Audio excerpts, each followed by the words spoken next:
when people say, where are you from? I always joke now, I always say the middle of a cornfield. And I think they think that I'm not telling the truth or I'm exaggerating, but I really am from the middle of a cornfield.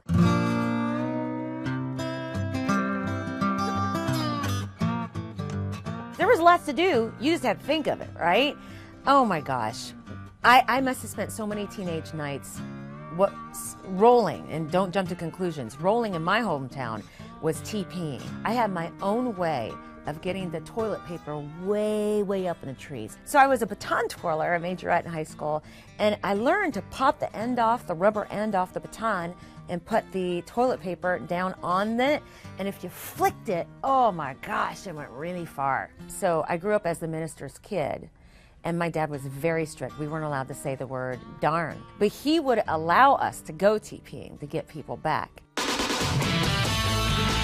Good morning, sunshine, on a Tuesday. I've hosted the morning show for 11 years now.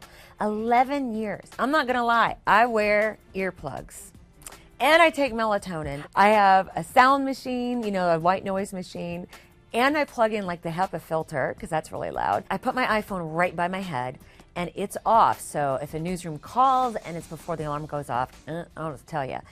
More than 600,000 people just spent a bitterly cold night in storm-damaged houses without power. Not every day can be the same, and you can't always be chipper, happy, because sometimes the news is pretty awful. Now, on a regular basis, I think human dynamic changes like every 2 minutes, right? Think about this. Even at a funeral, you're sad, but then you sit around and you go, wonder what's for lunch.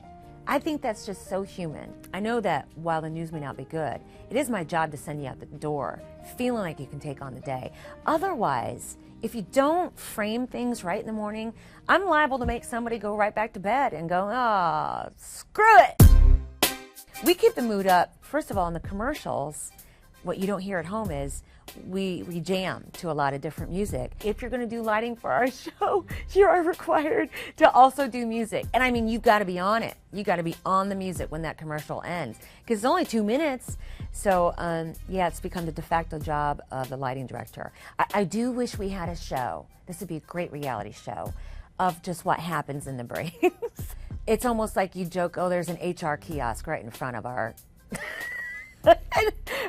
set, because we're just so out with everything with each other, because we all worked with each other for so long. For example, Bob will tell me, some twisted joke, and then he'll be sure, because he's worked with me long enough to tell me, now don't use that word on the air. My husband has told him, if you tell Robin a joke or you use some word that she shouldn't be using on the air, make sure you tell her, because she, grew up as a preacher's kid. She may not know that this is dirty. So Bob will say, don't use this term on the air. And I'll be like, thank you.